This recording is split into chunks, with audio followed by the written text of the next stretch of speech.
Assalamu alaikum rahmatullahi barakatuh.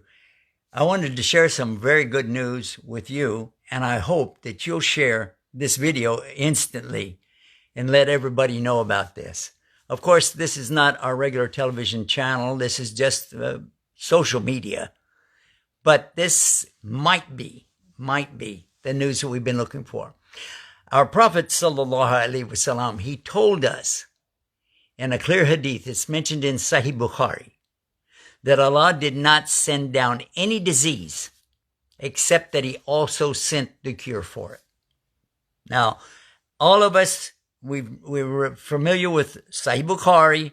These are the best of the hadiths, the highest level, the most authentic, right? And we are familiar with this kind of expression coming from our Prophet sallallahu alaihi wasallam. And he's saying that Allah never sent down any disease except that he also sent the cure for it. So we know that.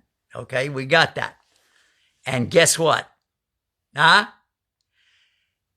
Stanford University thinks that most likely the malaria virus that we've already been exposed to, the cure for the malaria virus might be also a cure for this coronavirus. And if it turns out to be that, problem solved. Of course, people will still get the disease. Yeah. But they'll have a cure and less people will die. And less people will be so hardly affected by it, and it will spread a lot less. And people can go back to work. People can go back to their lives.